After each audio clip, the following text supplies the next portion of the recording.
Friends, దేవుడు మనల్ని ప్రేమించి ఆనందకరమైనటువంటి మాసంలోనికి మనల్ని ప్రవేశపెట్టాడు. డిసెంబర్ మాసం మనందరికీ కూడా చాలా సంతోషాన్ని ఇచ్చేటువంటి మాసం. ఎందుకంటే క్రిస్మస్ దినాల్లోనికి మనం ప్రవేశించాం గనక. సో ఈ మాసానికి దేవుడిస్తున్నటువంటి వాగ్దానం మనందరికీ కూడా తెలిసినటువంటి వచనాన్ని మనం చదువుకుందాం. లూకా సువార్త 2వ అధ్యాయము 10వ వచనాన్ని మనం చూస్తాం. అయితే ఆ దూత భయపడకుడి, ఇదిగో ప్రజలందరికీ కలుగబోవు మహా సంతోషకరమైన సువర్తమానము నేను మీకు తెలియజేయుచున్నాను. భయపడకుడి అనేటువంటి వాగ్దానాన్ని దేవుడు ఈ రోజున మీ అందరికీ కూడా తెలియజేస్తున్నాడు. భవిష్యత్తు మీద భయం ఉందేమో, లేకపోతే అపవాది సంబంధమైనటువంటి క్రియలంటే భయపడుతున్నావేమో, లేకపోతే భవిష్యత్తు ఎలా ఉంటుందో, ఏమైపోతానో, నా ఆర్థిక పరిస్థితి ఏంటో, నా పిల్లల భవిష్యత్తు ఏంటో, నా ఆరోగ్య పరిస్థితి ఏంటో, ఎలా జరుగుతుందో, ఎలా వెళ్తానో అని చెప్పి నువ్వు భయపడుతున్నావా? దిగులు చెందుతూ ఉన్నావా?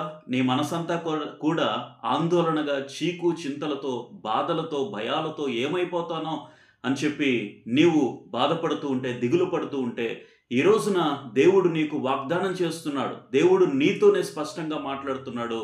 భయపడకుడి, భయపడొద్దు. ఎందుకోసము అనంటే దేవుడు మహా సంతోషకరమైనటువంటి సువర్తమానాన్ని మనందరికీ కూడా పంపించాడు దూత ద్వారా. అదేంటో తెలుసా? లోక రక్షకుడైనటువంటి ప్రభు అయిన యేసుక్రీస్తు వారు ఈ లోకంలో జన్మించబోతున్నారు గనక, ఆయన ఈ లోకంలో జన్మించారు గనక మన హృదయం అంతా కూడా సంతోషం, మన హృదయం అంతా కూడా పరవళ్ళు తొక్కేటువంటి ఆనందంతో దేవుడు మనల్ని నింపాడు. కాబట్టి ఇక మీదట ఏ విషయాన్ని బట్టి కూడా మనం భయపడాల్సిన అవసరం లేదు. ప్రభు అయిన యేసుక్రీస్తు ప్రభు వారు ఎవరి హృదయాల్లో అయితే లేకుండా ఉంటాడో వారి హృదయంలో ఎప్పుడూ కూడా ఆందోళనే, ఎప్పుడూ కూడా భయమే, ఎప్పుడూ కూడా భీతి, ఎప్పుడూ కూడా బాధలే వారి హృదయాల్లో ఉంటాయి. కానీ ప్రభు అయిన యేసుక్రీస్తు ప్రభు వారిని ఎవరైతే తమ హృదయాల్లో సొంత రక్షకుడిగా జన్మింప చేసుకుంటారో వారి జీవితాల్లో భయము, భీతి, చింకు చీత ఏమీ కూడా ఉండదు. కాబట్టి ఈ రోజున దేవుడు మనకి డిసెంబర్ మాసానికి అందిస్తున్నటువంటి వాగ్దానం ఏంటి అనంటే, భయపడకుడి, ఈ సువర్తమానాన్ని వినండి, ఈ సంతోషకరమైనటువంటి వార్తను మీరు నమ్మండి, విశ్వసించండి. భయము అనేది మీ దగ్గర నుంచి పారిపోతుంది. ఎప్పుడైతే సువర్తమానము మీ హృదయాల్లో ప్రవేశిస్తుందో, శుభవర్తమానము మీ హృదయాల్లో ప్రవేశిస్తుందో, భయము అనేది దూరమవుతుంది.